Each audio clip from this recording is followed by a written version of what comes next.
guys will like this one.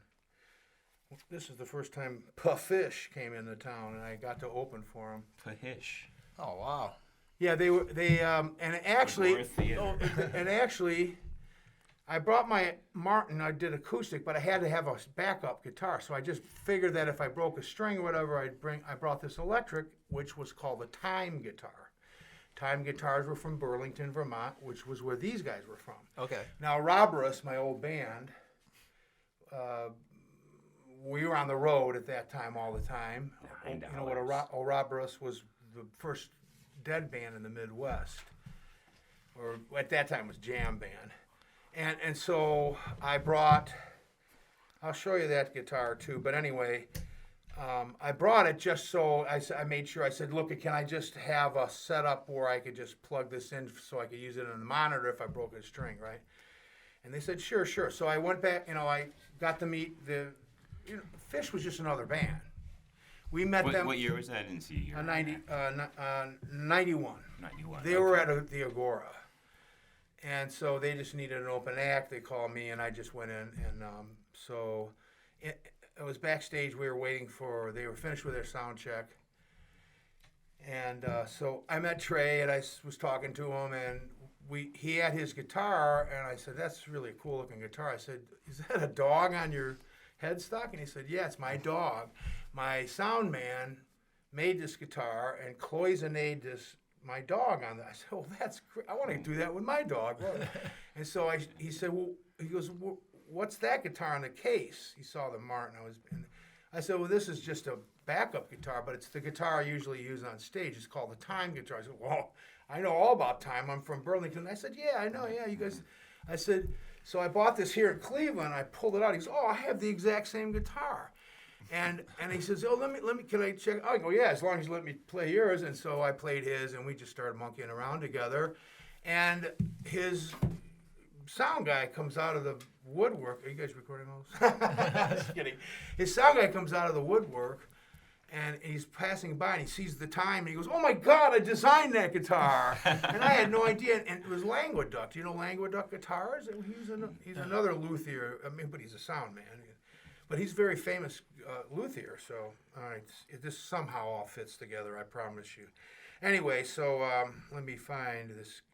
The first one is, oh, there's the guitar. There's the Time guitar. They're really rare now because they went out of business.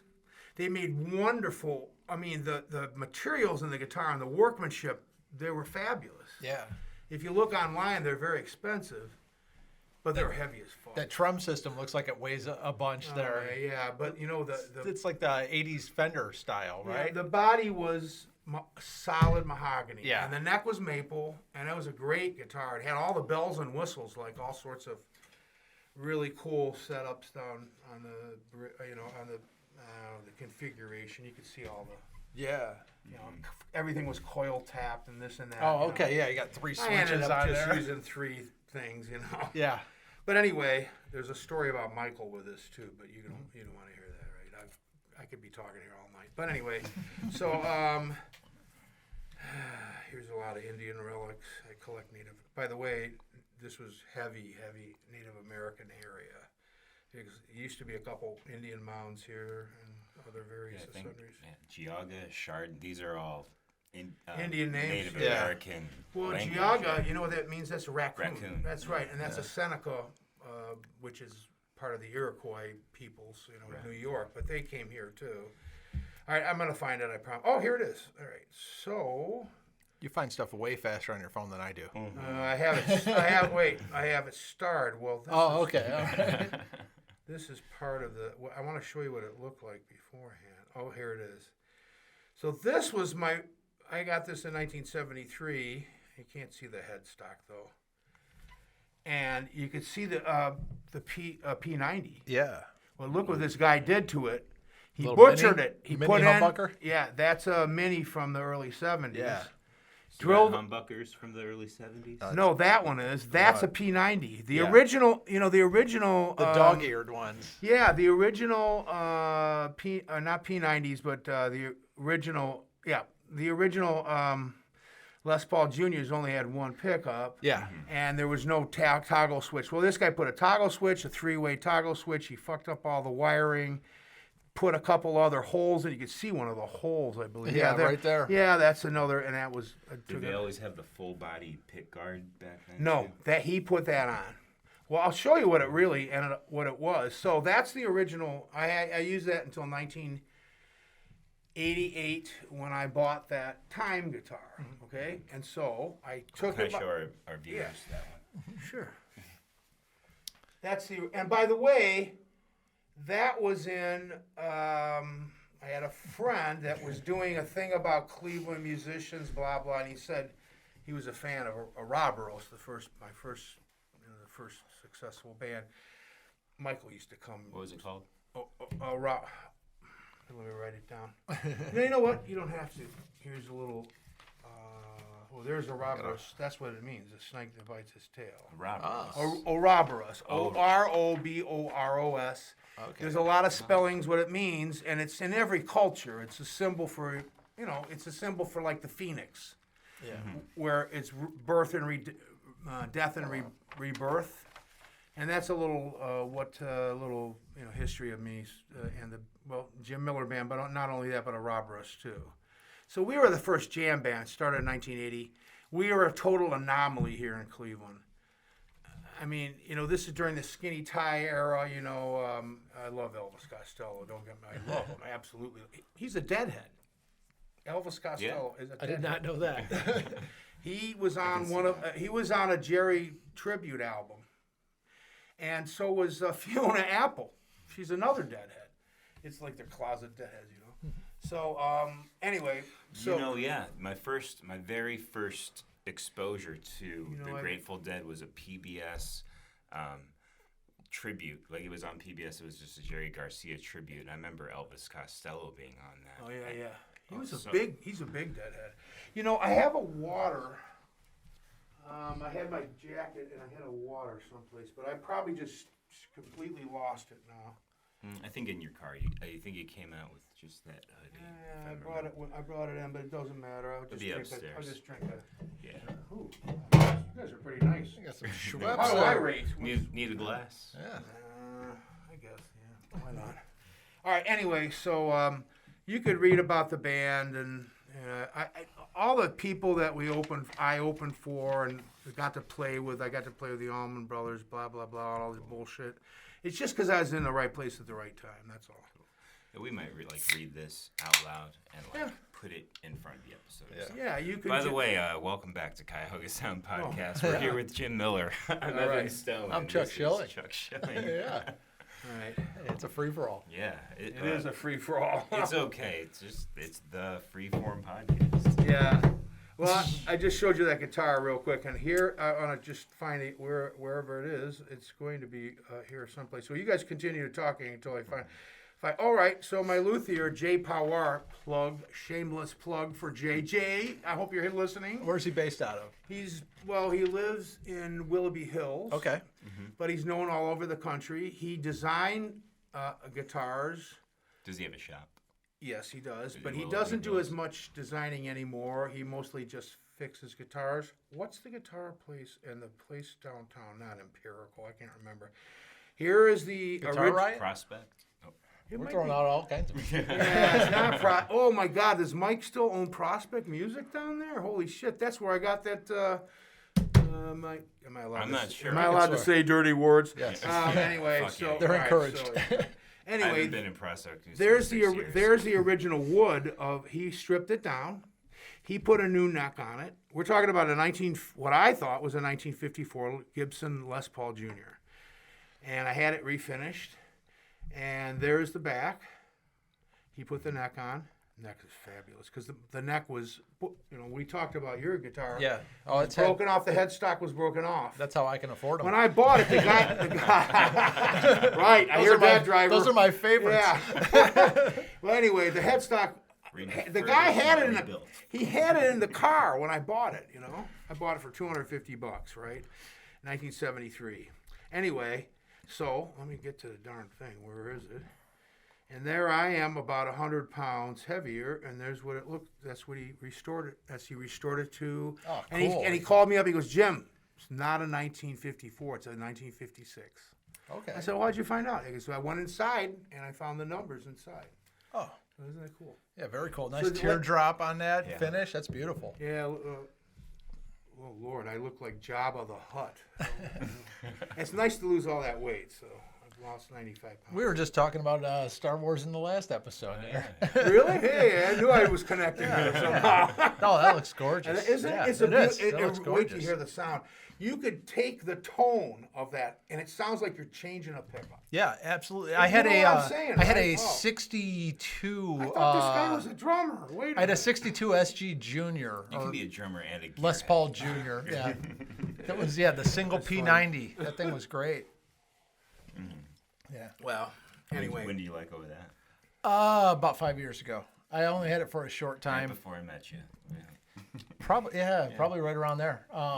Traded it actually for a Godin acoustic. I don't know if you've Those are heard of those. good, don't Yeah, they? it was They're that was beautiful It guitars. was the Godin acoustic and a '78 twin and something else, and like $500. It was yeah.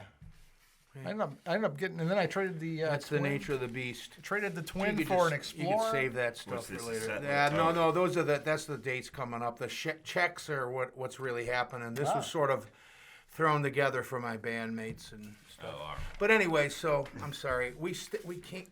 This podcast started the greatest way I've ever done an interview. It was so like off the cuff, huh? It's like talking about guitars, huh? Yeah. Yeah. Cool. Yeah, love that. structure is for people that care about structure. Oh, I Yeah. love you, man. I already love you guys. Oh, God, that's what I like. All right. Anyway, yeah, we're here with JiMiller of the JiMiller Band. Do you pronounce the JiMiller like any? I see you share the M with that. I've always noticed that. Yeah, But I had to do something different. There's more Some- Millers in the phone book than there is Browns or Smiths. It makes it easy to find you. Like Yeah. it's so easy to find you through It's just Spotify and Jim stuff. Miller, one word, Right. with the shared M. JiMiller. The dot com. Jim Miller. John Miller Band is a 5-member band. Last 26 years, been playing some of the best new music of the Midwest. Jim on guitar, Dave Blackbear on bass, Steve Sheff on keyboards, Brian Goldberg Goldberg, on yeah, Brett Bagel. Yeah. bagel, Yeah. Vince Barry on guitar. And Cool. sometimes Michael with us, Michael Miller, my son, who Cool, plays yeah. in Vibe and Direct. I've seen that happen. Oh, yeah. Oh, yeah. Cool. So for sure, we'll next year, Winchester, March 25th. We're going to be at the Winchester.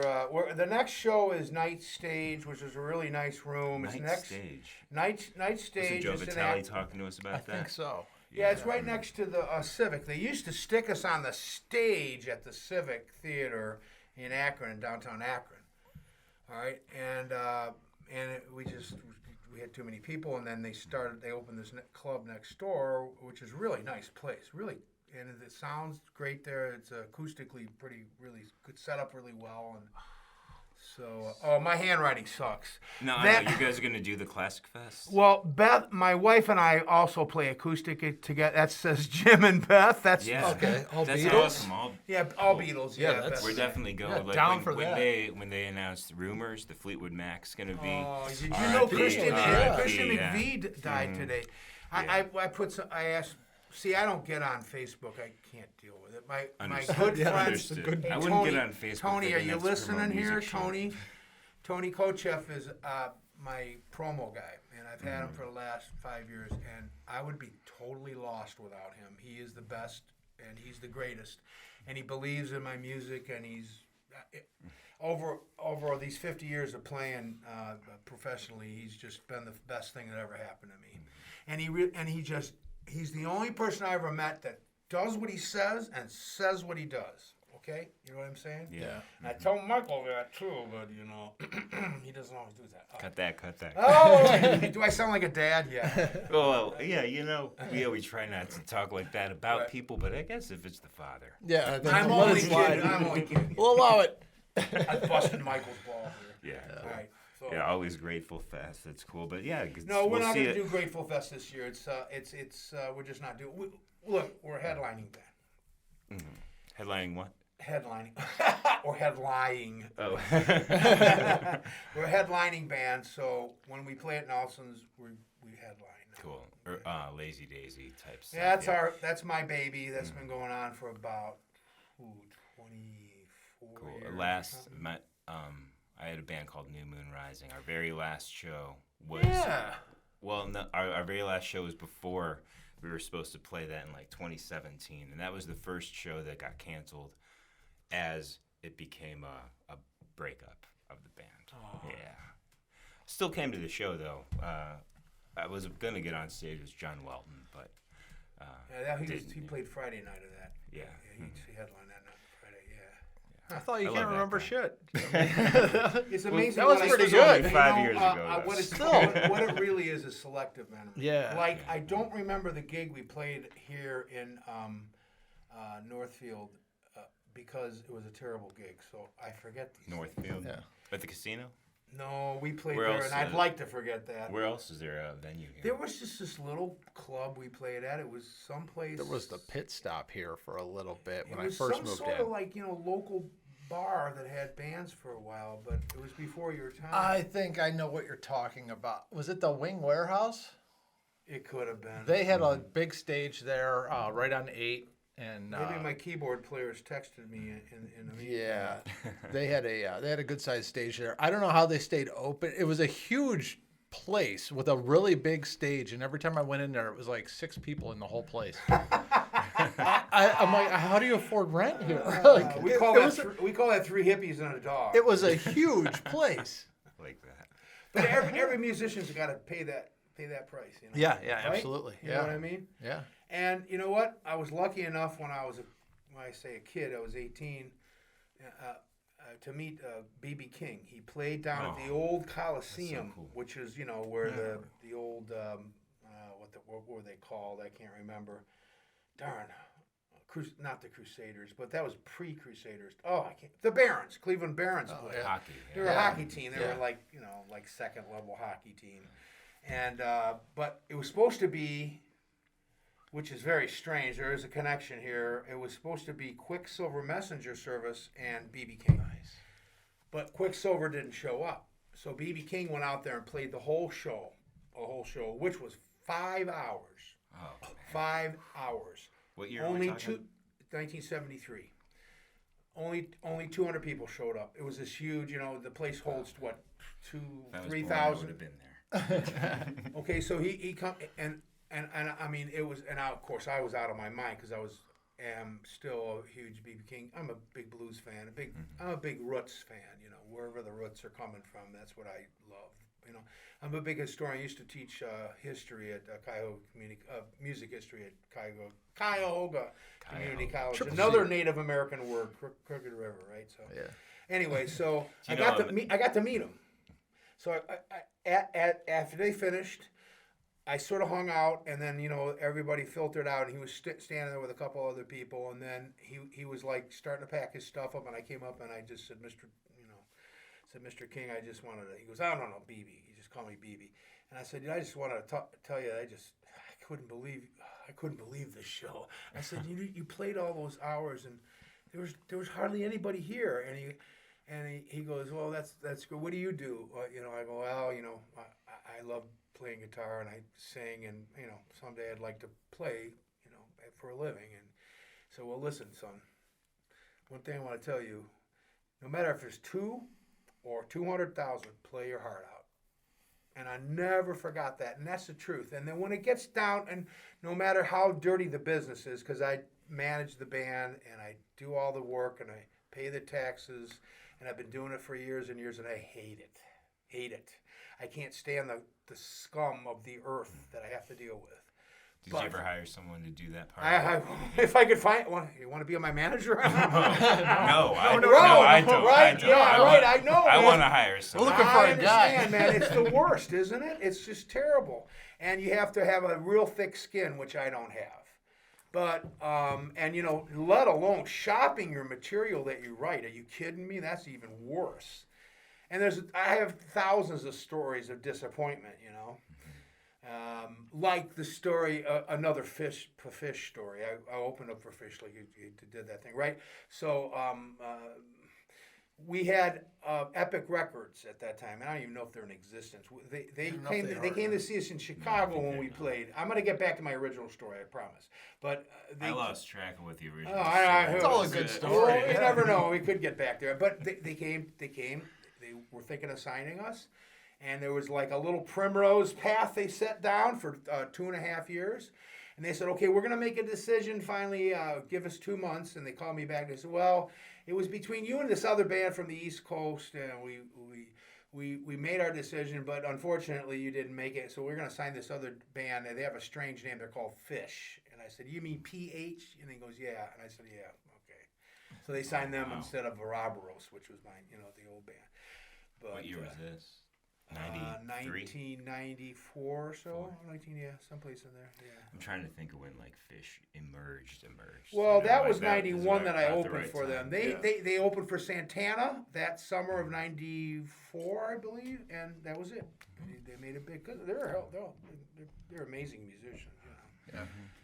Yeah. They're not quite my cup of tea, but we were actually just talking about like Sirius XM used to have the Jam On channel that had all these jam bands. Right. And now they changed it to Fish Radio, and it's like I kind of liked getting to hear really? something new. Oh yeah. Yeah, it's now just Fish. Can you pass me that Cleveland Underground bourbon? Yes, I can. All right, Cleveland Underground bourbon. Yeah, okay. We've got the bourbon whiskey finished with sugar maple wood today. Well, anyway, so BB King was, that whole trip was that play your heart out, and really, what do you do it for? The Numbers Band? Yeah. Yeah. All right. Yeah, what are the 10%. Kidney brothers doing? I mean, they're older, a little older. I used to go see them in Kent. We can do this. Oh, there it goes. God Kent, love them. Yeah. Those guys. They influenced me a lot when I was younger, and I used to go down. Remember, you guys don't. God bless it, I'm going way back here. In 72, 73, 74, you could not walk down the street on Water Street because it was so crowded with kids going into the clubs there for music. It was insane. And downstairs was Water Street. Downstairs was the Cove, and that was where the Numbers Band played. Yeah. And oh my God, they were the greatest band ever.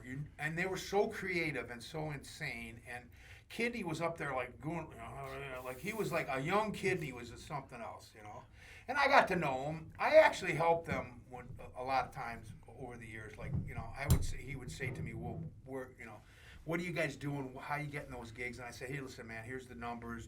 Take the numbers and just call them up and all this shit. And then upstairs was a hippie band called Good Company. And they were like it was country rock at that time, right? But oh my God, there was just all this big, huge scene on the streets. Wednesday, Thursday, Friday, and Saturday. You could play every night in Cleveland, every night. And you could make a living at it. But those days are gone. It's not 18 and over anymore. They changed the laws and all that stuff. So we need to get young Do I people sound drinking. old? We got to get young people drinking again. Yeah, I know. Those days are gone. 3-2 beer is gone, Yeah. You know what I'm saying? Well, there's a big fake ID industry when I was living in Kent, Yeah. I know. Well, it still is. So that's the thing. That's the thing too. Is that we have an older crowd because of me playing that long. We have all of our older Roberts fans, and then we have a lot of the younger fans that come out, and all the older fans have families. Yeah. And now we're seeing their grandkids come out, and I think that's enjoying themselves. Oh my God, Yeah. it's so great for me to see that. And then I have people come up to me, yeah, we met at your show, and now we have kids, and I go, really? So is it worthwhile all the pain and agony getting these gigs and doing this stuff and having 3 people show up? Yes, absolutely yes. I get to play my own music. I get away with murder, really. Now, here, I'm leading this conversation. You guys aren't even asking questions. Oh my God. It's all right. This is so much fun. Easy. Listen. Hey, we let the legends lead the But listen, so let's talk about the elephant in the room, which is the Grateful Dead. Okay, so yeah, the Grateful Dead. Do I love the Grateful Dead? Absolutely. But when you love somebody, you have warts that you have to deal with, and right. Mm-hmm. And yeah, you know, I'm pigeonholed. Yes, am I pigeonholed? Yes, I am.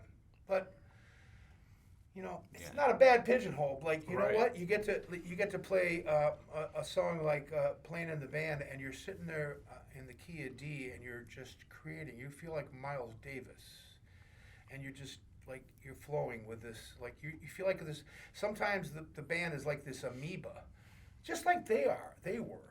But we're not copying, or really. You know what I mean? You are.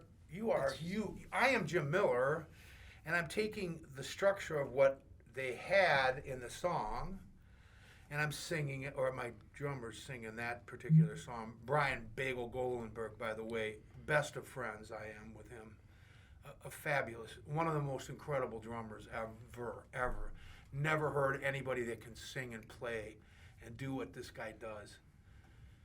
I mean, it's amazing. By the way, if you really just want to watch what happens with us, I hired a videographer. Is that the way? Yeah. Was I correct with that pronunciation? But depends on what you're hiring. Well, yeah. Right. Anyway, so the camera guy. Right, the camera dude. Yeah, the camera dude. Right, you can go onto YouTube and put in JiMiller, JiMiller, band, and you can get these years and years of videos.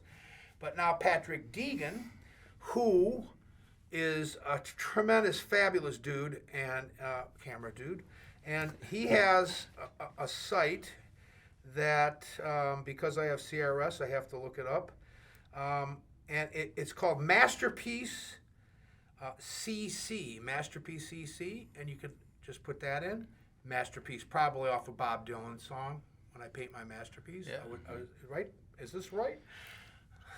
Anyway, so he's been... Alexa, is this right? Yeah.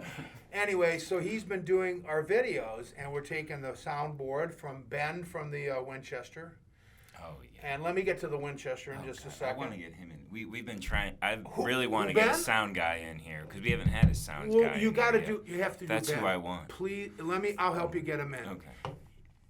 I can't. Or John from Nelson's. You should have both of them in at the same time because they're fabulous guys, and they know their shit. They know their shit. They do. All right. Anyway, that's my favorite West Side venue right now, Winchester. Well, yeah. You guys weren't around at the heyday of the Yucca Tavern, okay? Yucca Tavern was the place. I saw the end of it. Okay, well, there was, you know, and the Yucca Tavern also had some of the most incredible headbanger bands in the world, you know? I mean, they had Tool broke in to the scene there. Yeah. And, you know, that wasn't my cup of tea, but so what?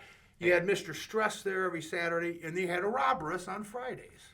And when I saw the Black Keys play in Nashville last year, in Franklin, I should say, not Nashville, they were talking about the Euclid Tavern they used to play on there. stage and in front of 30,000 people. Yeah. Like, you know. The I'm in Tavern is front where row they with broke this- in, man. They did. That's that was right. it. And Beachland was their very first show. Oh, really? No kidding. I didn't know that. I didn't know that. 2002, March 30. No. Okay, You got well the that dates was ready? March 31st. Listen, they were there when Bob Yost and the guys owned it. They played before that. They played there at the tavern. So 2002. I think it was a little before that they played, but who knows? I don't know for Well, sure. they just made a big deal about because they had it recorded. They recorded it and they just put it out on vinyl. That very first Black Keys show. I wish that somebody would do a book about what happened at the Yucca Tavern because, you know, I mean, I was there and I was in the midst of it all. So, I mean... I think he was talking about Glenn Schwartz, too. Glenn played there a lot. I knew Glenn pretty good. He was like, I can only deal with a little bit of Glenn. But he was Well, as a musician. Yeah. He was such a great guitar player. Oh, my God. And Mr. Struss played, you know, Mr. Struss and I was really good friends. And he's no longer with us. He was a really good guy. I used to call him my little brother because his name was Bill Miller. You know, he was a great guy. Michael knew him too. Michael knew all those guys. You know, and then there were the Generators. Oh my God. Well, although Glenn, I can't remember his name. He's not around anymore. But one of them, he used to play with Butch Armstrong. Butch Armstrong. Yeah. The bass player. He was a hell of a bass player. What was his name? Oh, okay. Wait. Just forget about it because I can't remember right now. I got to keep going, man. I got to keep going. So. All right. Where were we? And there was amazing music. It was an amazing scene down there, and we were like Ouroboros was like that was our home. Well, the Winchester is our home. It's the home. It's just the same vibe. People are loose. People are happy. I'm telling you, Shane and Ben's sound. The sound system's fabulous there. Yeah. You know, I mean, it's just amazing. The people that work there are amazing. Tim and Shane, the owners of the Winchester, God love them. They take care of us. They treat us really, really well. Yeah. So, I mean, I can't tell you. January 14th. Is it maybe 15th? I think is it. It's not highlighted, but Wait a minute. What is it? January 14th. Oh yeah, those are or all. May 6th. Yeah, those are all And March right. 25th. Yeah, those are all right. I didn't. You can catch JiMiller Band. I know. And these are the ones that are right. This is yours. Okay. These are Okay. yours. Yeah. All right. Yeah, that's about this. Yeah. Okay, you take that one. Yeah. And this is yours. All right. You can catch JiMiller Band at the cheat sheet. Winchester January 14th, March 25th, and May 6th of next Right. year. And those shows are starting to get famous too. You know, they really are because they're just it's really happening. It's a great place. Yeah, Yeah, it's it is. it's on its way up. It's yeah. far from its peak, and Yeah. they're going to be bringing Well, in the big names to Lakewood. Yeah, and they're it's just because they treat everybody really, really well. So you know? cool, yeah. Some of the best shows we played together. When me and Chuck first met was a Craigslist bands get together. When we did, cool. guys were getting together. We did a Chili Peppers tribute. Oh, Yeah, really? he played drums, I played guitar. And Who's The guy- bass player? his name was Chris Siana. Chris Sayana. Yeah, he was playing in. Fantastic bass player. Yeah. Terrible last name Yeah, to played in pronounce that- for us at least. But Yeah, our good friend Dennis Davis on vocals. yeah. And Yeah, actually, Chili- so Chili the Peppers. original singer that got us all together, like as soon as he got us together, he's like, "Oh, I got to move to Vegas," Oh, Yeah. and he left, and the rest of us stuck together. Yeah, he's the one that put the ad out. Yeah. And then so we all show up in my basement Yeah. when I was living in Brooklyn, Ohio.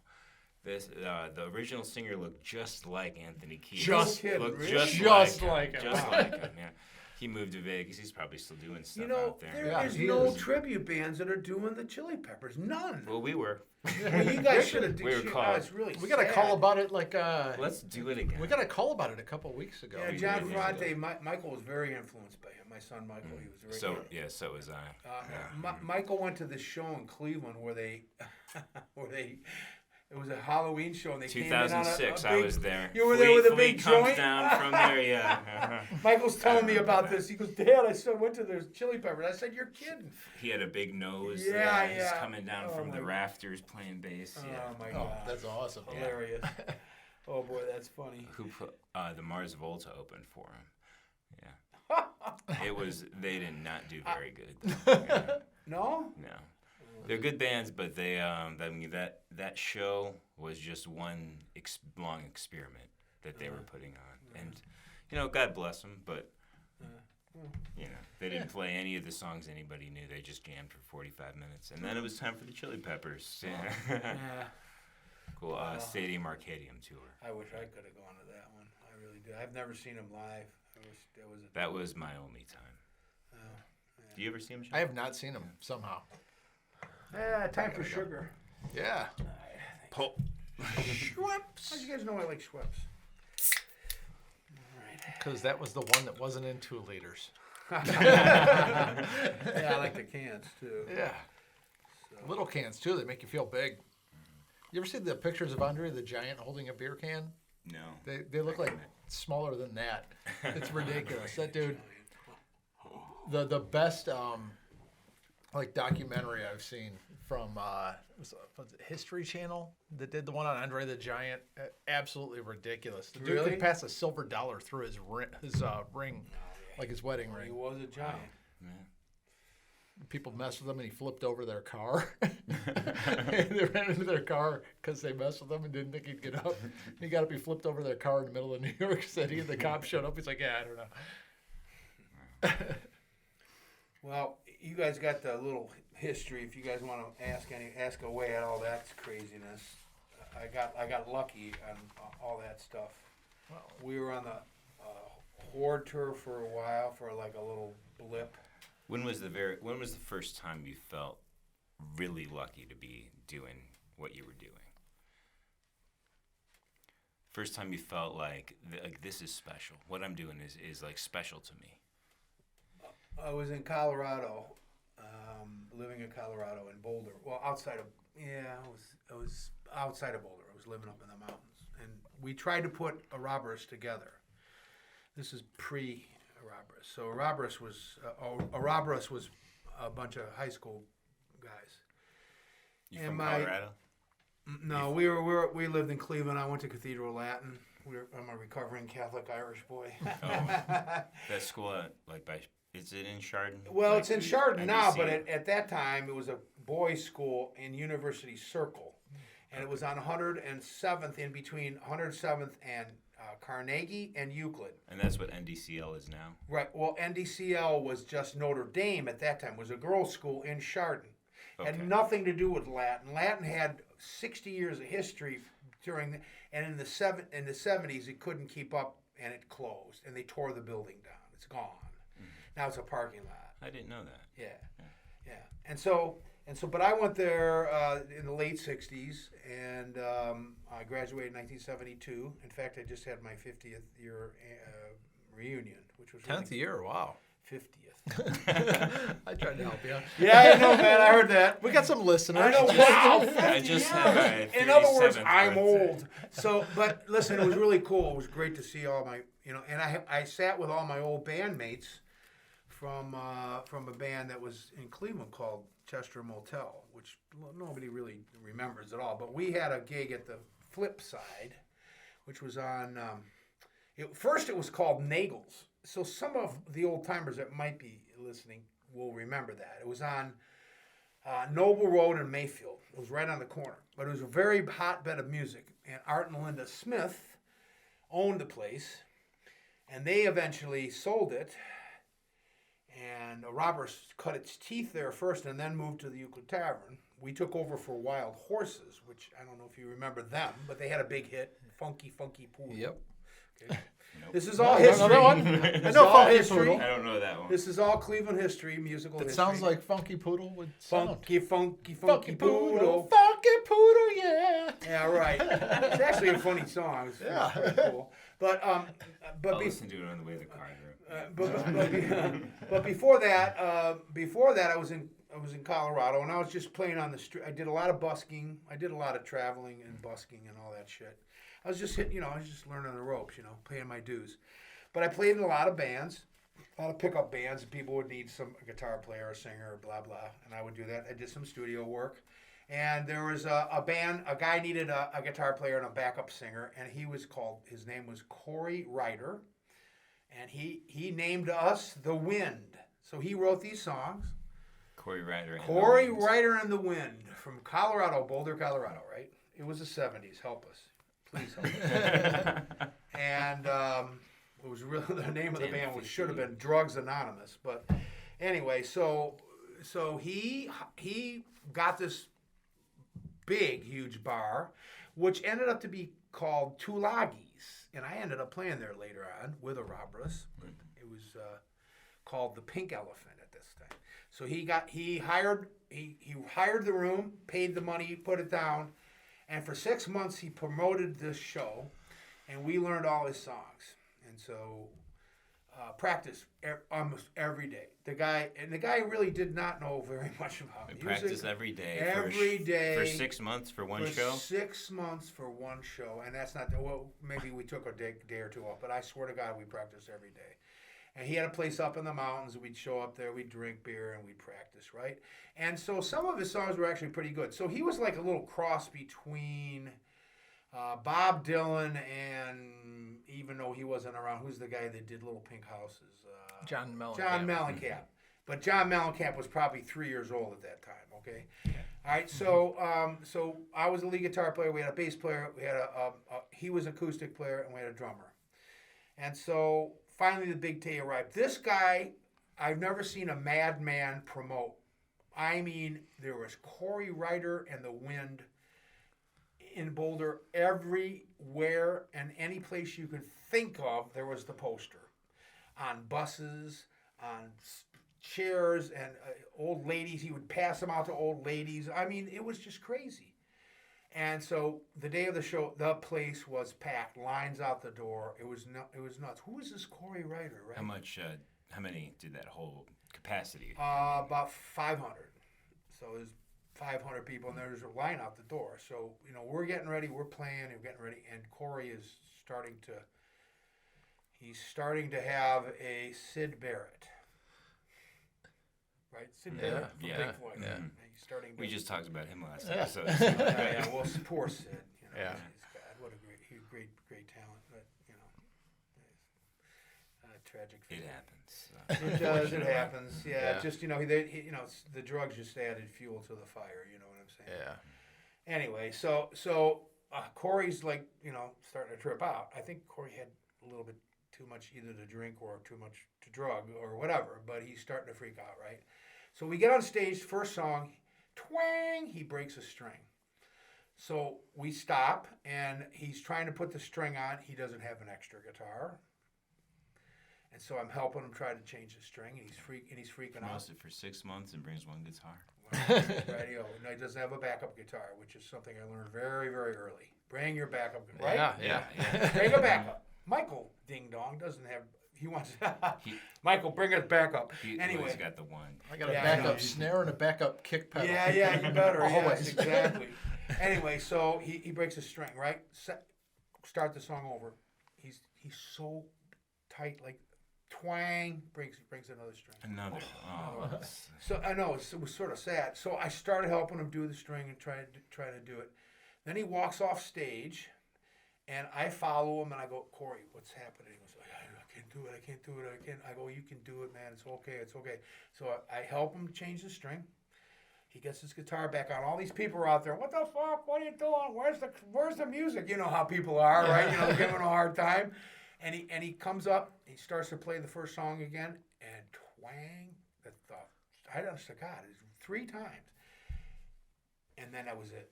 He walked off. We couldn't find him. We didn't know where he was.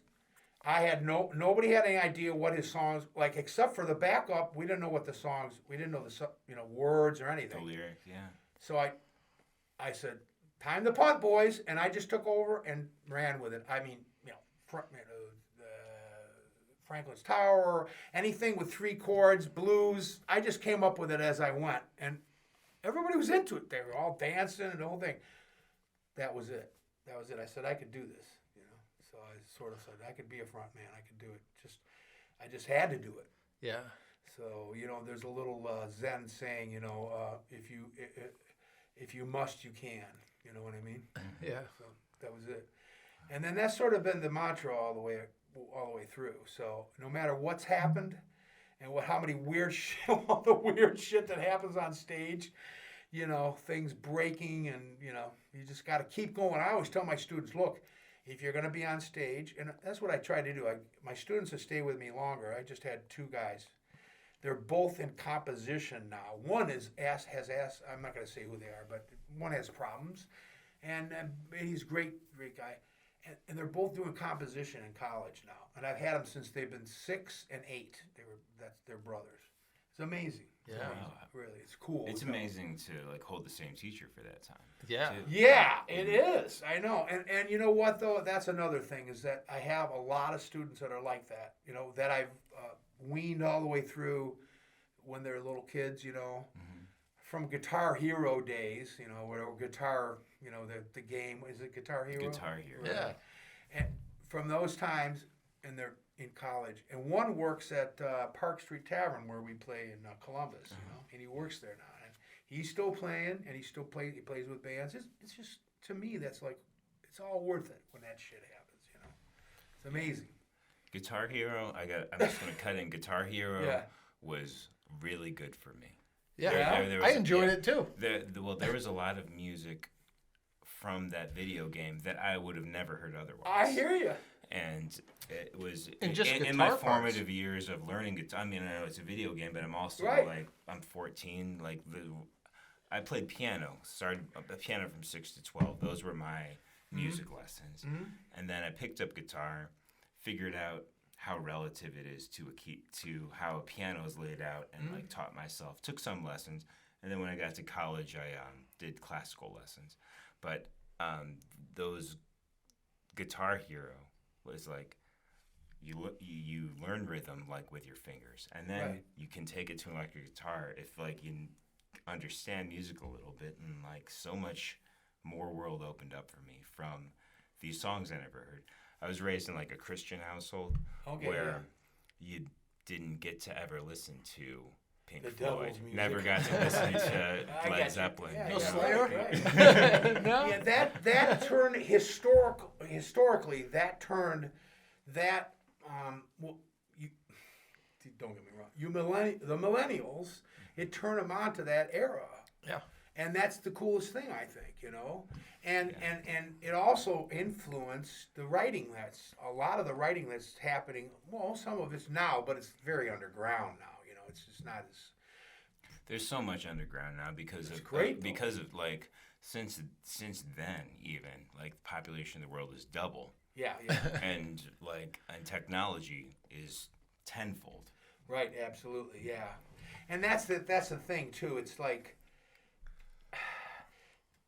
it's so hard in the music industry to get your music out there. You have to almost have. It's also so hard to know if like you're successful relatively. Right. because Yeah. I mean, right. That's all This like whole a concept personal of a thing. hit single now is like, if you're like us at all, right? It doesn't matter what age you are. It's I just turned 37. Okay, You well, can get yeah. 40, You know what I- 41. okay. Yeah. So you know what I'm saying, and I'm obviously a little older. We'll just say a little, but We'll say. you know what I. He but just it had really his doesn't 10-year matter, reunion. But we're relating musically, right? I Yeah. mean, we could all play the music together, and we would know. We would know. We all love the Beatles. Well, I always say every day, thank God for the Beatles. You wouldn't believe the younger kids that I teach that say, "Hey, I want to learn this song," and I go, "You know who that is, right?" Well, yeah, I think they're the Beatles, yeah. And I go, "Well, God love you." I say that all the time because those guys have just influenced everything so much. And as I go on, I see it more and more and more. Michael's a huge Beatles fan. We used to go to his uncle's house in New York City, and that's all we would do. Forget New York City. We would just, he was only a couple blocks away from Strawberry Fields, It's pretty funny. But we would sit there all weekend, and we would take out the big book, and we would just leaf through it, and we would point, and then we would take that song and just play it. Yeah. Mhm. And Michael would be right there with us. And so Michael's extremely, got a lot of his musical knowledge from the Beatles. And so did I. Yeah, same with me. I think one of my biggest steps that I climbed when I was like 14, 15, the library had this Beatles book called The Complete Beatles Concise, and it was Is it the white one? No, maybe it was. It's a big, huge, thick It was white either. one. Yeah. Yeah, that's uh-huh. we call that the Bible. Okay. That's the book, that's the book we used. Yeah. So Yeah. like this is like, I'm progressing exponentially in just like this Yeah. 1 year of like my musicality because I don't know these songs. So the first exposure I had to secular music Right. Yeah. was when my mom gave me Rubber Soul. Oh, great. That's Not great bad. stuff. Beautiful stuff. Beautiful stuff. And then that's my foundation, Beatles. It was all Beatles. My family was the opposite. I started with Black Sabbath. Hey, that was my first rock show. Yeah? But they didn't show up. So Johnny Winter played. That was Oh, funny. nice. Yeah. Johnny Winter was there. But you know what? Because of the Beatles, like when I teach, I go, look, here, I want to get you there faster. The way I teach is I say, look, you use the internet because, good Lord, it's a great tool. But remember that the internet is 9 times out of 10 wrong. So when you go look at a tab or you go look at the chords, there's always something. The chords at the wrong. That's so frustrating. It is, too, but what I teach, how I teach is how to learn with your ear. And I say, okay, so if you learn the first chord 9 times out of 10, let's just say What was the one? Well, we learned. This guy wanted to learn today. He wanted to learn Pink Floyd song. So it was "Wish You Were Here." So the first chord, really, even though it's a chop, even though it's a lip, right? That's in G. So I said, okay. You hear that it's in G? He said, yes. He understood. So I said, okay. So we're in luck. It is the key of G. So on the guitar, when you look at the guitar, I just go like this. I say, if you memorize this pattern, then you got it made. This is the 1, this is the 4, and this is the 5. He goes, what the F are you talking about? And I said, if you just understand that your scales are just numbered for every key, then you can figure out what's in that song without fishing. He goes, what do you mean fishing? Well, is it this? Well, is it G? Is it F? Is it D minor? Is it this? By fishing. So if you want to learn with your ear, you can eliminate chords that aren't there by just using that pattern, right? Yep. Okay. And that's so like I played it. Can I go for it. So you. Yeah, bring it over here. Yeah, bring it over. You know what? I just want to play your SG. Yeah. So that's why I got it. Hey, everybody, we're giving a guitar lesson, free guitar lessons. Yeah. So if you have the numbers, then you don't have to worry about learning every note and what they're called, right? Right. You know what I'm saying? Yeah. That's so goddamn. I was like, oh hell, when I was a kid, I was like, Yeah. oh my god, I don't know what the hell's going on, But if you know the numbers, they're all the same. 1, 2, 3, 4, 5, 6, 7, 8, and I'm big on singing. So along with my lessons with guitar, I'm always singing. I say, sing, sing. Guitar players are a dime a dozen. Right? So I go 1, 2, 3, 4, 5. So that little pattern, 1, 4, and 5, you do it anywhere. I say, hey, give me a key. Well, A. I go, okay, 1, 4, and 5. 4, 5. You see, 1, 4, 5. So once they learn that and they get it through their heads that's what songs are built on. All songs are built on 1, 4, 5, right? Every song. Yeah. The only other thing you need is your relative. So this is where the Beatles come in. I don't say relative minor. I say relative note. Because the Beatles, let's say during one day you look to see I've gone. Okay, I used all the 1, 4, 5 there, right? But tomorrow will be rain, so I'll follow the sun. Here's a 7th. And though the time has come, there's a minor. So the Beatles did a lot of, that was an F and an F minor. They did a lot of that, right? Yeah. So you can't use relative, the word, I just say, because of the Beatles, I don't always say relative minor, I say relative note, even though about 99% of the time it's a relative minor. Are you with me on that? And so I say to my students, okay, so take your note, and the next chord, I say, do you think it's a major or minor? And I cry like that. He goes, why are you crying? I go, well, a minor is where you're crying. It's not, I'm glad you're here. Shitty weather, right? Shitty weather out there, right? And so a major's like, hooray! And a minor's like, right? So I do that with my kids especially. They think I'm funny. I don't know. Yeah. Maybe they do. They think I'm nuts, really. But so flat your G4, 1, 2. And there you have it. Right? Yeah. So it's easy, right? Those two things, guess what? That's all you need, right? That's really all you need with all the music, right? So he was like, oh, okay. He saw that. And then I taught him the rest of it. Right? Then he figured out the whole song himself because in G it's G, C, and D, right? What is D? Yeah, right. Right, and then a relative minor of C is A minor. Yeah. Right. And that's it. Yep. Lesson over, you guys owe me $60. $60. $60. Can I borrow $60, Evan? I would, but I only charge 40. Awesome, man. This neck is really nice. It's a very thin neck, like beautiful neck. That's what she said. Yeah. Did you know Garcia played one of those in the '60s? So when you hear the original first live album of theirs, Dark Star. Yeah. That's the guitar. Oh, he used. cool. And I think that's the year too. Yeah, I had a 64, which is what Harrison used, and I sold it and kicked myself constantly. Harrison used He's that. had so much amazing gear. This Yeah. guy knows a then- lot about guitars. I do. For I He For a knows, drummer, he knows what's more the deal? about guitars than this guitar player. I like I woodworking know too, more. I just so know- like that's a big part of That it. is, isn't it? Yeah, Yes. yeah. Like they're just beautiful instruments. They are. I can do rhythm guitar. Like Yeah. I don't get it.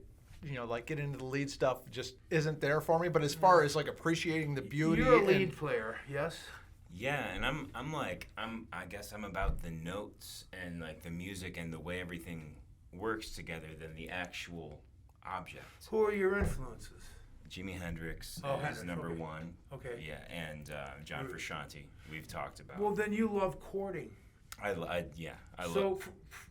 I love Evan's play. John is like the chord meister. Mm-hmm. All those, and he'll take the notes. He's like, who else does it? Shit. Well, believe it or not, Garcia does that a lot. He will take Yeah. these little shapes, and he does. It's not just arpeggios in them, but and that's how I teach lead. I'll take. John Mayer, I'll say, is another. Well, he does it too. Yeah, yeah. So For me with guitar, I'm like riffmeister. So I'm Tony Iommi. Like Oh, that's who yeah, I yeah. think. That's that who I. dude is another blues. See, it's all stems from the blues, Oh, yeah. doesn't it? All of it. Okay, so who do those guys listen to? Muddy Waters, Well, Muddy. Okay, wait, because Robert Muddy. Johnson. All right, well, it does stem down to that, right? So So we're going all the way down. Yeah, we are. So Let's well, see. when you're talking Muddy, who was Muddy's lead guitar player? I don't know. I can't He had a answer that couple of question. them. Well, I'll tell you what I think is little known. I think that Hubert Sumlin, who was actually Howlin' Wolf's guitar player, is one of the most influential. And nobody talks about. What's his name again? Hubert Sumlin. He did the work on Little Red Rooster. Well, Willie Dixon was the writer of Little Red Rooster. And all of Led Zeppelin stuff. And, well, you know what? And so, who did Jimmy Page listen to? Yeah. So, okay, so Freddie King was Clapton. Clapton was Mr. Freddie King, so he did Hideaway, of course. You know, you hear Clapton doing that, and that's my trip. Where do these mothers get this stuff? Where do they get it? So I follow what they listen to. I try to find out what the guys listen to. So my favorite players, guitar-wise, well, you know, yeah, Jerry. Garcia. I ingested Garcia a lot, but I like Duane Allman. So where did Duane come from? B.B. King, Freddie King, maybe more B.B. King. So where did Tony Iommi come from? Not sure. Where did he learn his? I'll tell you right now. Yeah. Buddy Holly. Hubert. Well, Buddy is more rockabilly, but still that's blues too. Yeah. So all that rockabilly stuff, that's a whole different conversation here. You know what I mean? But it doesn't it play a part in Black Sabbath still? Absolutely. Those do everybody. Well, they started jazzy, and then Iommi got his fingers cut off there. Yeah. Started changing the tuning and cranking things But up wasn't too. wasn't it his right hand? It's his fretting hand. Yeah, Are you he's a kidding? lefty. Yeah, I shook that hand actually. I met him. You Got did? to shake his You hand. gotta Yeah. kid me, kid. He runs thimbles on those fingers with leather tips on them. But that's not his fret- It's his fretting hand. Yeah. Oh my God, I did not know. I Yeah. always thought it was his right hand. No, it is his right hand, but he's a lefty. Yeah, but he's a lefty. Okay. Yeah. Wow. Yeah. He's amazing. Yeah. Okay, so he's like, you know, is everybody going to sleep here? But listen, no, Doesn't like, so this is great. This is fabulous. This is so much fun. Yeah. So you guys are familiar with Django Reinhardt? Yeah. Django only had 2 fingers. Right. Two So he- fingers. 2 fingers. Yeah. Have You ever see him? listened? No. Oh yeah. Yeah, he's Check it such out. a- Music. He had 2 fingers. My mom. Oh, whenever I listen to him, I'm playing harmonica from now on. On his fretting hand. Yeah. Yeah. There's The players Gypsy, like the that. Gypsy King had 2 fingers. I was like, I go, what the, you know, and so melodic. You know, Yeah. it's so beautiful. Oh, tears to my eyes. You know, just amazing. But yeah, you know what? And that's the thing is that Hubert was melody. He was a melody, blues melody. Yeah, Go he back was, to Muddy Waters. yeah. He Right. was he had influence. I'm sure of it. I hear like let's say you're listening to the lead during Iron Man, Okay. and if you listen to that lead, and then you go back and you listen to a song that Howlin' Wolf played. I love Howlin' Wolf. Yeah. And if you listen to a song called "Shake for Me," Okay. it's called "Shake for Me." Shake for Me. I'm not going to play it now, but if you listen to it, you will hear. You will hear just the way he's phrasing it. Yeah. It's just one note, like little one note things. How he makes those notes sound. You definitely, you know. Does Chuck Berry play a part in all this, or you gotta get Oh lucky? yeah. Chuck Chuck Berry played a part in every player's Yeah. existence. And Little Richard in the Attitude. Little Richard, not just with it's almost like this. So look, here's Little Richard, and here's the killer. You know, here's Yeah. Jerry Lee just passed away too. Yeah. Yeah. So those two, almost like the white and black brothers, and they played the same. Yeah. They just, who did they listen to? Well, you know, to me, oh God, I just lost his name. Shoot. Oh, I guess Nev. Where are you? Nev is my keyboard player. Nev plays like those two guys too. Nev even does his thing with the keyboards. He goes his leg up there like that. God, who was it? Big Joe Turner. Okay. Wait, no, not Big Joe Turner. He was a singer. No, I'm sorry. I don't want to start getting on the internet to Is look. there anything? Is there anything that comes from the '40s Oh, yeah, that makes yes, this happen? absolutely. The horn, I'm really unfamiliar with like pre-50s. the horn players influenced the guitar players. The only guitar players during the 30s and 40s were Charlie Christian, Django Reinhardt, and those guys influenced, of course, the jazz players. But back then, there was really only those two guys. There was no electric guitar. Yeah. You Yeah, didn't have Charlie you didn't have Christian. the- Charlie Okay. Christian was really the first, and he played with Benny Goodman, and he was awesome. But he went too early. You know, he's too crazy. Just too crazy, man. Too crazy. Check out Charlie Christian, man. Yeah, Benny check Goodman out. Orchestra is fantastic. Yeah, check out Charlie's early stuff. He just was like wailing, stuff, and real melodic too. You know. Yeah. I love talking about this stuff. It's so much- history, music history is fascinating. Just fascinating. It's such a I short period took that one everything. when I was a kid. My guitar instructor, his name was George Bachman. You ever heard of him? Anyway, he taught like history of rock and roll, and I don't remember much about pre-50s from that class, but that, You know, Michael's like Joe Pass and those guys are 50s. You know, Joe Pass guitar player and that whole group of guys. But there's not much guitar. But you know, like a lot of guys that play guitar in that transition period from the late 40s, beboppers and all that. You know, Miles from bebop into cool into fusion. Which God, why do we lose fusion? You know. I mean, some of my favorite players, you know, like John McLaughlin, of course, you know, and we just lost that fusion. It was such a cool thing. I thought it was such a great, you know, weather report and all that.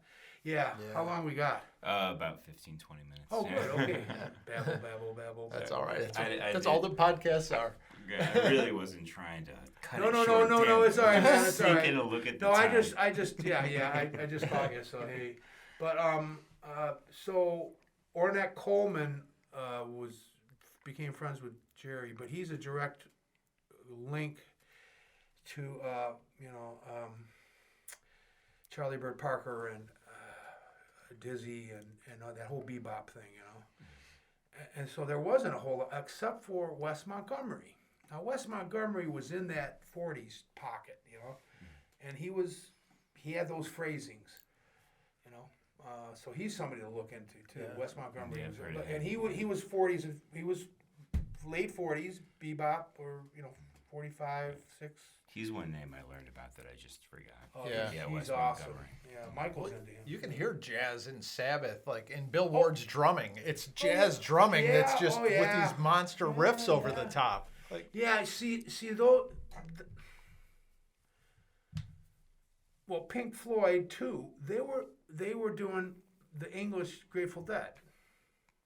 Variation, I see and that. that's classical. So variations on a theme, just like John Coltrane did with these are a few of my favorite things. They were doing the same trip. So Back to Baroque. Huh? Back to classical. Yeah, it's classical. It's based on Beethoven, da da da da da da da da, and then it just goes on from there.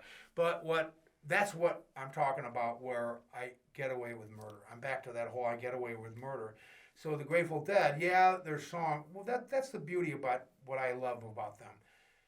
Song first, and you know what? It's all Americana. It's brown-eyed women and blah blah. It's all about.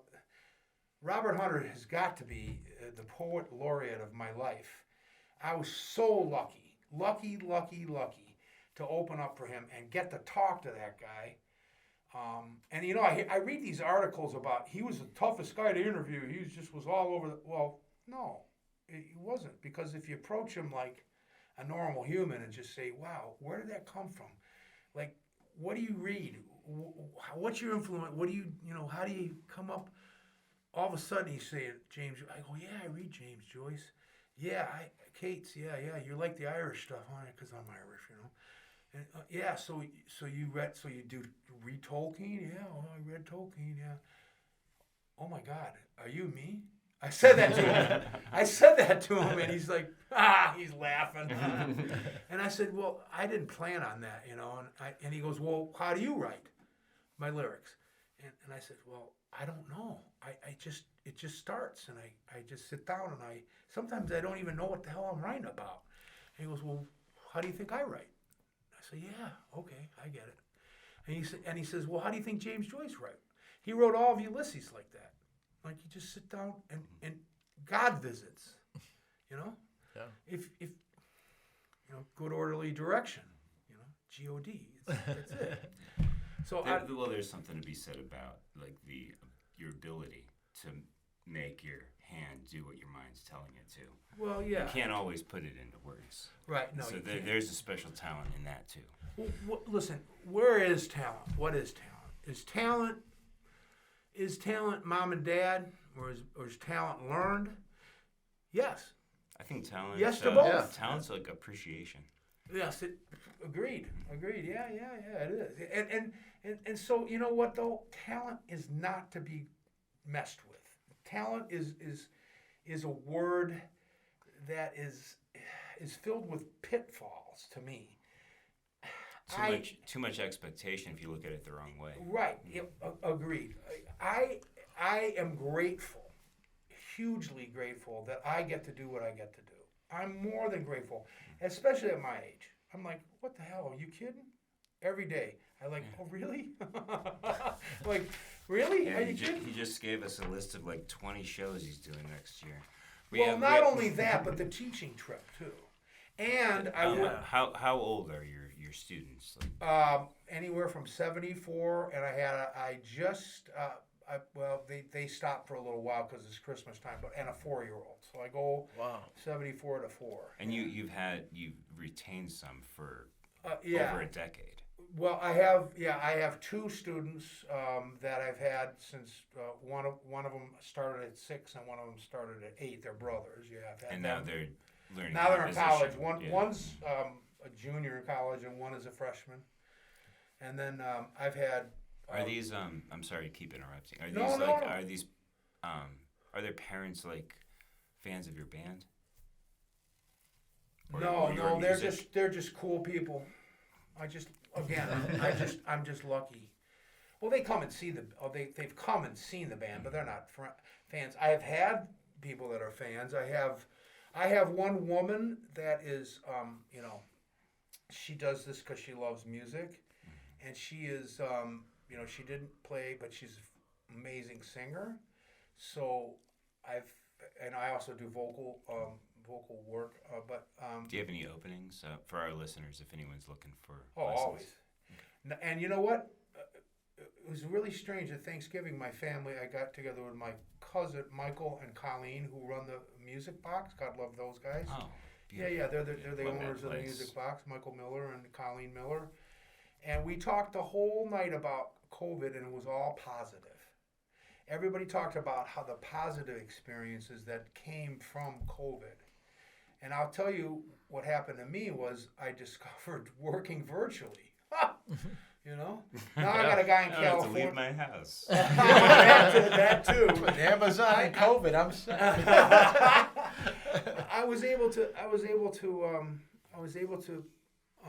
spend more time with my wife for number one, Beth, who also, we worked really hard on our music. If you go to our website's connected with the JiMiller Band website, so you can go to our website, and Beth and I do acoustic.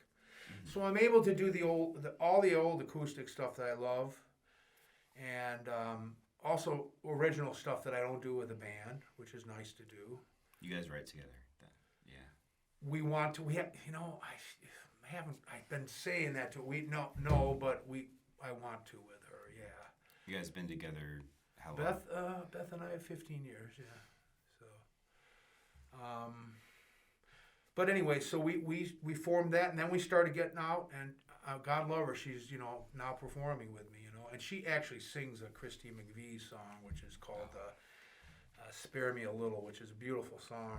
Did she have solo albums or career? Yeah, she had some solo stuff. Yeah, she had some solo stuff when she was before she was with a band called Chicken Shack. She was a blues singer. Mm-hmm. And then she got married to John McVie, the bass player from Fleetwood Mac, and then that's how she ended up in Fleetwood Mac. She's the soul of that band. I'm not going to say anything bad about anybody else in the band. Yeah. But she was it. I mean, for me, they're finished. But she was it. She was the one that wrote the songs.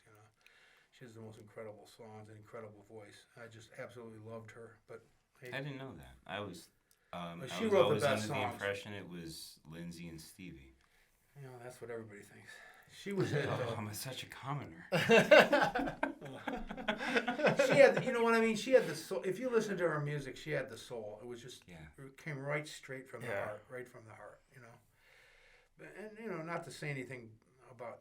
I thought Lindsey Buckingham was a hell of a guitar. I mean, Yes. Mr. Finger Picker. Yeah. Everything that he ever played was right hand picking. Oh, Yeah. I suck at finger pick. I can do blues picking, but the rest of it I'm terrible. Beth can finger pick. Anyway, so what the hell was I babbling about? We got about 5 minutes. You were We're talking about the babbling Oh, our schedule? Yeah. Yeah, so we have a couple things coming up. Like we have Night Stage. We're doing another Jerry Garcia tribute thingy, which actually is really cool. It's gospel. Gospel music is incredible. There would be no Elvis without gospel music. And there'd be no rock and roll without Elvis, of course. The amalgamation of Afro-American music and Irish music and gospel, 3 little paths converging on one guy, Sam Phillips. If I could find a white guy that sings like a black guy, I'd make $1 million. Did you see that newer Elvis movie? No, I heard about that. Yeah, Though. I heard it was good. It's great. Did you see it? Check it out. It's really good. Elvis, early Elvis. Oh my God. That's my movie recommendation. of the Yeah? week. Oh, yeah? Elvis All movie. right. We do a movie recommendation from our guests every. The kids today, they need us. They need us because they don't know who Elvis or Porky Pig is. Elvis Presley. I ain't nothing but a hot dog. Okay, that's Big Mama Thornton. That's her. That was her song. Ever hear that version? Oh my God, it'll blow your mind. Blow your mind. So is most of Elvis's music rebrands? Yeah, the early stuff was, like Train is old blues song. Yeah. So is Hound Dog. Hound Dog's another, I think that, You said Big Mama Train. well, Big Mama Thornton did Oh, it, Thornton. and Yeah. she made it like a big hit amongst the black people, in the 40s, and he heard it and just, he did a really good job with it, obviously. So yeah, he made all that stuff like hits. You And know? then Forrest Gump got involved, told him to move his legs. That was a good movie. Too. That was a hard. Yeah, everyone check out that Elvis movie. It's great. Yeah, It's pretty see that. accurate too. Yeah. You know. I'll have to check it out. Yeah, Sam Phillips. Yeah. So yeah, we're playing nights. Tom Hanks plays him. Oh, he was think, good. He's a great actor. He plays him really good. Okay, so it's shameless self-promotion. Yeah. JiMiller.com is our website, JiMiller.com. And you could get also onto archive.org there and get free shows. And you could get on, if you just, it says, How far do those go back? our shows probably just until The beginning of time. probably just until the early 2000s, but then you can get my original has an archive that there's some live stuff from the 80s and then Ken Dixon is sort of our archivist. Kenny Dixon is not on there, but we got to give him a plug. He has clevelandlive.com, which is incredible. He's the most craziest video man in the entire universe. And you should see his website. It's just amazing. You guys got to hook up with him and do it. He has stories that you got to hook up with him. He's not a musician, but he's amazing. We interview non all right. Well, you got to get photographers, drone photographers. Okay, Ken Dixon. He has it's ClevelandLive.com. I believe that's what the website is, and he'll kill me probably because I don't have it, but I will get you in. I probably have it wrong. And then, of course, I said, Patrick Deegan is Masterpiece CC. And we are playing, like I said, the 23rd of December at Night Stage. And the tickets are going really fast. They're almost sold out. So get your tickets now. Shameless self-promotion. And then January 15th at the... 14th. Is that correct? Hold on. Wait a minute. That's what my sheet says. Look at these little weird phones. And real quick, let's shout out our sponsors. Listen to CLE.com, Chuck Kaminsky at Basement Trader. Check out him. Enlightenment Event Lighting Entertainment, Jones Drones, CLE.com, and Jason Myers at rootsofamericanmusic.org. I used to work at Roots of American Music. No, right. Yeah, Awesome. Yeah. And Unrefined CLE.com for your gluten and dairy-free meal prep needs. The good stuff. Yeah. Doesn't the underground whiskeys you do it? I had to buy that. We just buy this stuff and try to keep it Cleveland. Cleveland Underground Bourbon, Collision Bend Brewing. Collision Bend Brewery does. They are a sponsor. Yeah. So. Well, blah blah blah. This is great. So we only got a minute. So hey, what else do we have to talk about? Speed round. You guys are always welcome. You're on the eternal guest list. Come to the show. We'll get you guys to sit in. Okay. Oh, absolutely. God. Come on. Cool. Yeah. Twist. This is it. Mission accomplished. Yeah. We're in. You We can end the show now. You can't see this, but this is the high sign for twist my arm. Okay. Yeah. This is it. All right. So good. Cool. We Hey, got I've the had a same great thing time. from Dave Katz. Dave Katz. You know him? Yeah, he sat right where you were sitting a few months ago. Oh my God. That's funny. But yeah, and then we'll be Lazy Daisies this summer. I think Lazy Daisies the 11th and 12th. I'm almost positive. And shout out to Evan Kelly. Evan Kelly, you should have him up here. I would love to. I've asked Why him. not? I've asked. Well, he's a ding dong. He doesn't want to come out. Yeah, why leave? Well, he's just hibernating right now. We're gonna have to go to him and broadcast from the ledges. Yeah. I'll talk about it. That'd be fun. Everyone, I'm building the rig. I think maybe 3 out of 4 guests mentioned Nelson Ledges. Oh yeah, absolutely. Yeah, we should God definitely love do a that show place. there. We'd be screwed as musicians if that wasn't around. Yeah, that's a fact. And again, shout out to the Winchester, Yeah. Sean and Tim, and Ben, and I got 1,000. And Bagel, what's up, man? What are you doing out there? You're a drummer, right? Oh yeah, Yeah. I love him. And Vince and Dave and of course Nev Shefowitz. That's my keyboard player. He's been with me the longest. He's been with me over 20 years. Oh my God, can you believe that? What are we married or something? And hey, I forgot about one guy. What's his name? Mike Miller. Michael Miller. Your son, yeah. That's right. He's weird. We can shout him out. Yeah. All right, cool. Vibe and direct, yes. All right, thank you guys. Yeah, our next episode is actually with their keyboard player. Oh, So, really? Yeah. Jeff Malishuk. Oh, cool. He's cool. Yeah, he's awesome. Good. Cool. Yeah. I was talking to him and Chris Keffer, who has a studio in University Heights or something. Yeah. Cool. All right. Well, thank you, Good job, Jim you Miller, guys. Good Yeah. job. for Cuyahoga Sound Podcast. I'll just take that home, that one. I'm Evan Stone. I'm Chuck Schilling. Hey, was this on video or shit? Is that? I didn't know. I thought it was just on audio. And that's where we cut. Oh my God.